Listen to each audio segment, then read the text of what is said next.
पुण्यश्लोक अहिल्यादेवी होळकर मागासवर्गीय महिला बहुउद्देशीय सहकारी संस्था मर्यादित सातवे यांच्या द्वितीय वर्धापन दिनानिमित्त तसेच जागतिक महिला दिनाचं औचित्य साधून महिलांच्या सन्मानार्थ भव्य पैठणी साडी स्पर्धेचं आयोजन करण्यात आलं।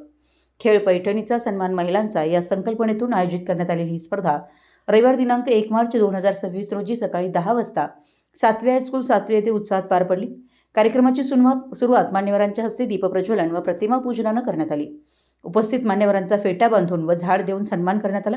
या कार्यक्रमात सौ विनेता जयंत पाटील मॅडम, माणिक पाटील भाऊ, नूतन पंचायत समिती सदस्य अजित चौगले, सोहन अशोकराव दळवी सरकार, श्रीधर रंगराव निकम चेअरमन शिवशक्ती दूध संस्था, अमोल बिरू गावडे गगन बावडा, संदीप गणपती हजारे कागल, सौ सायली सतीश पवार उपसरपंच ग्रामपंचायत सातवे, श्रीमती सुमन सतीश नांगरे माजी सरपंच सातवे, उत्तम पाटील पापा माजी पंचायत समिती सदस्य, अंकुश ज्ञानेदेव सावंत चेअरमन गणेश दूध संस्था तसेच कुमारी ऐश्वर्या नामदेव कांबळे सरपंच ग्रामपंचायत सातवे यांची प्रमुख उपस्थिती लाभली।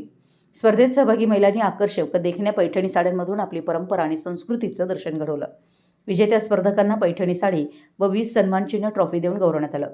विजेत्या स्पर्धक महिला तळ्यात मळ्यात सौ रुपाली सुनील घाडगे संगीत खुर्ची, सौ वैशाली स्वप्नील गोरड ग्लास मनोरा तयार करणे, सौ स्वाती माणिक जाधव उखाणे घेणे, शालन सुभाष पाटील आरळे ग्लास गोळा करणे, अर्चना प्रकाश पाटील आरळे केसात स्ट्रॉ लावले, सौ प्रियांका आनंदराव निकम केसातील चिमटे पाडणे, सौ अपर्णा रघुनाथ यादव दोरीची मिरची बाटलीत घालणे, सौ माधुरी संदीप कोळी रिंगमधले बॉल एकत्र करणे, सौ वर्षा कुंडलिक खाडे वडापाव इडली, सौ सारिका विलास पाटील विजेत्या मुली चिमणी उडाली कावळा उडाला, प्रतीक्षा मारुती वकटे बिस्किट खाणे, सानिका उत्तम मरगाळे वडापाव इडली, सानिका हंबीरराव भोसले असे विजेते असून या कार्यक्रमाला सातवे परिसरातील महिला मोठ्या संख्येनं उपस्थित होत्या।